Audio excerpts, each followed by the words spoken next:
Here's Brody Brazil. So if there's one thing I've learned in recent years about the process of a sports team getting a brand new stadium, it's this. You don't know that thing is actually getting built until shovels are in the ground. And that's why a lot of people saw many months ago the Rays stadium proposal. They thought the proposal was the done deal. Oh, this thing's happening, right? Well, wait a second, there have to be some votes.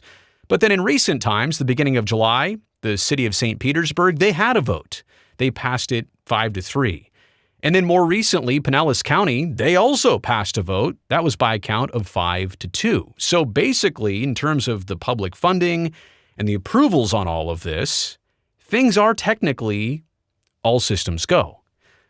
But I'm also here to warn you that there might be one final crucial and critical step that if it doesn't happen, this actually may not immediately move forward. It may not start in 2025. It may not be done by 2028, or it may never start or be done ever. And I don't mean to be a dark cloud here. I'm just trying to be real about the situation. So yeah, a 5-3 yes vote by the city, a 5-2 yes vote by the county, and all of this follows years of debate. Should this stadium happen in Tampa or St. Pete? The location, the terms of the deal, none of it really came together until recently. And it seemed like through the winter months and the spring months, really until July, that all the terms and the development agreement, all of that was a little bit farther apart than anybody wanted.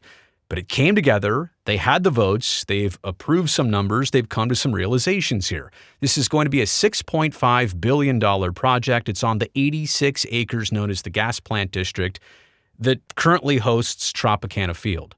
The stadium cost alone of that $6.5 billion project is about $1.3 billion. It's a fixed roof stadium, all inside. You have to still imagine that number 1.3 will go up somewhat, but for starters, $6.5 billion project, $1.3 billion stadium. In terms of public funding, as you can imagine, it's complicated. The numbers fluctuate a little bit on what the city and what the county are actually coming forward with, but also what they'll have to generate to service the bonds that they're using. Essentially this is the numbers I'll operate on here. $417.5 million from the city of St. Pete, and $312.5 million from Pinellas County. So more than $700 million of public funding going into the stadium here alone. In terms of the stadium, it's getting built first. They say the rest of the project could be a decade-long affair. And that makes sense, right? You want to get the stadium, the centerpiece, the gem of this done, and then surround it eventually over time. That seems like the prudent thing to do. In terms of the stadium, they're planning to start it early next year, 2025, and they're planning to finish it in time for the 2028 Major League Baseball season. Now, by the way, that also times out with what the Oakland A's have said they're going to do in Las Vegas, start in 2025, be done by 2028. In fact, those two years are identical in terms of timelines of starting and finishing and moving and being ready. Now, they also have this one thing in common, the private financing we're not so sure about. This is the public side that's all been squared away. And actually for the A's, a lot of the public funding stuff, the $380 million total from the state of Nevada and Clark County over on the Las Vegas side of things, all of that was ironed out back in June of 2023. It's been well more than a year since all that stuff got squared away. Here in Florida, it's just happening. And now they're going to break ground. Now they're going to get the project started within the next probably 6, 7, 8 months. Other amenities on this site, by the way, a Black History Museum, affordable housing, a hotel or multiple hotels, green space, entertainment venues, and obviously office and retail space. They're building this for the team and the ballpark, but as you'd expect in 2024, it's going to be surrounded. We've got some visuals. I'll be quiet.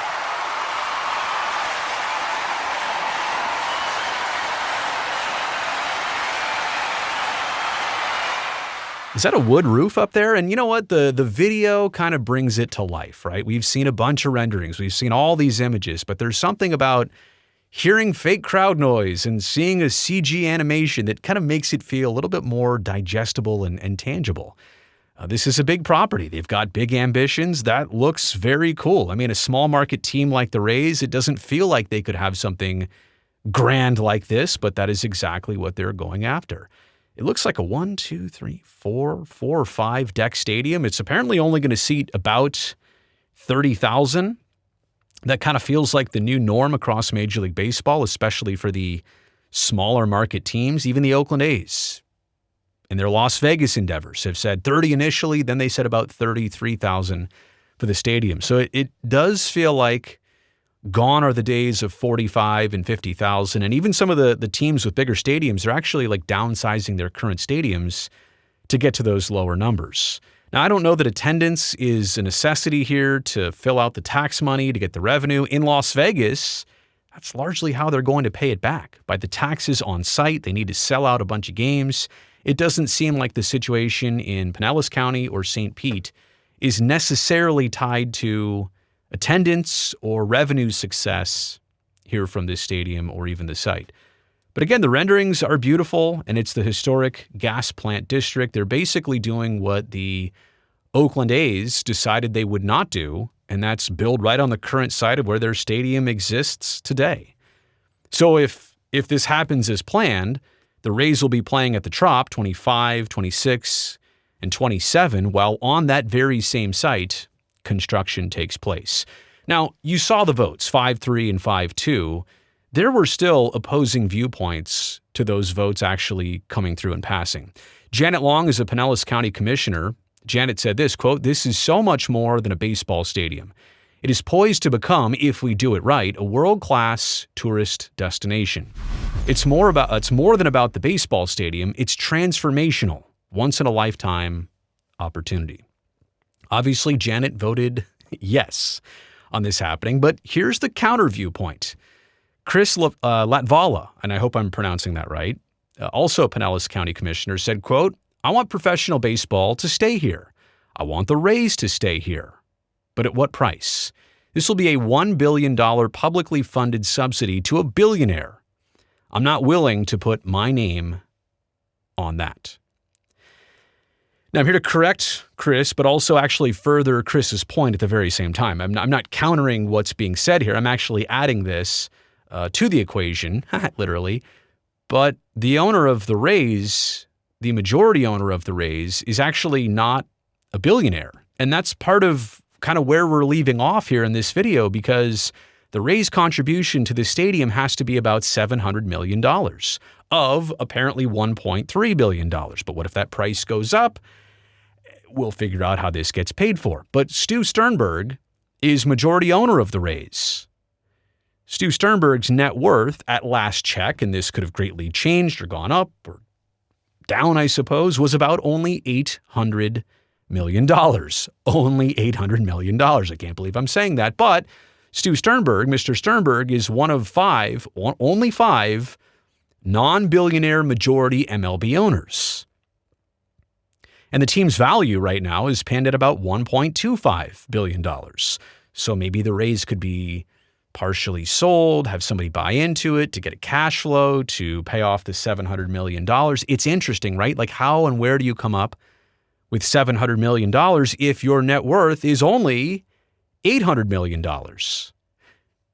Granted, I think even if Stu Sternberg had $5 billion in the bank, $700 million is a large chunk of change. That is a significant piece of the pie. So it brings me to asking this question. Are the Rays, as much as the public entities, the city and the county, are ready to throw in this money, and they're saying they'll take out bonds and float bonds and service bonds to do it, are the Rays actually ready to privately finance their part of this? It's all laid out there. Now it's up to them. And I'm not saying they can't do it or they won't do it. But going back to how I started this video, for everybody who says, oh, this is a done deal, it's going to happen, you don't know that until this part has come through. And I also, and I'm saying this not to be bitter, but I'm talking about image here and where the Rays have been as a fan base, and I don't want them to move.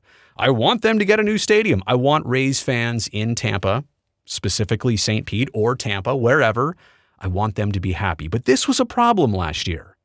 In 2023, for Game 1 of their wild card series against the Rangers, Game 1 was at home and had an attendance of 19,704. Look at the upper deck of the Trop. Not a lot of people came. It was an early start time. I get it. It was a day game, but it's a playoff game. It was the lowest attended playoff game, obviously excluding the 2020 COVID season, since Game 7 of the 1919 World Series. And, let's remember two things. Number one, it was 1919. I don't want to count really much of that, but also in 1918 and 19, there was a pandemic going on. So I hope that this will be successful, whatever the Rays do, if they do it, if the team comes through with it. But this is so counter to what Oakland is going through. And the last time the A's had a playoff game at home in a season where fans could show up, it was 2019 against Tampa Bay, the 2019 wildcard game. That's the top deck of Mount Davis. Look how packed that is. 54,005 fans showed up on that night, and it was an early start. Look at the shadows. I was there. I was on the other side of the ballpark watching the game. And what turned out to be, or could be, the final MLB playoff game in the history of that venue. Now, again, I'm throwing this in here at the end of the video just to say, look at the two sides. It was the A's and Rays. Baseball wanted to do expansion. They were waiting on these two teams to figure it out. It seems like the Rays are that close to figuring it out. If they can fund their $700+ million. We'll see if they do.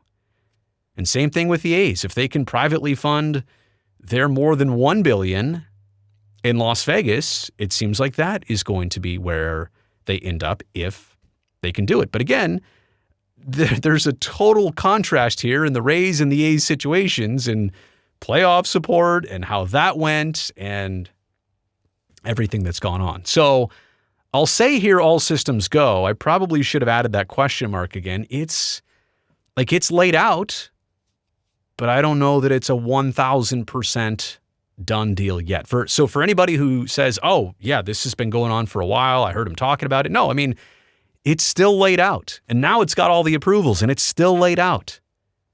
But somebody's got to pay for it. And it makes me wonder if the Rays are ready to do that. You've made it here to the end of this video. I really appreciate that. Thumbs up down below. That helps me, this video, and this channel. I would like that.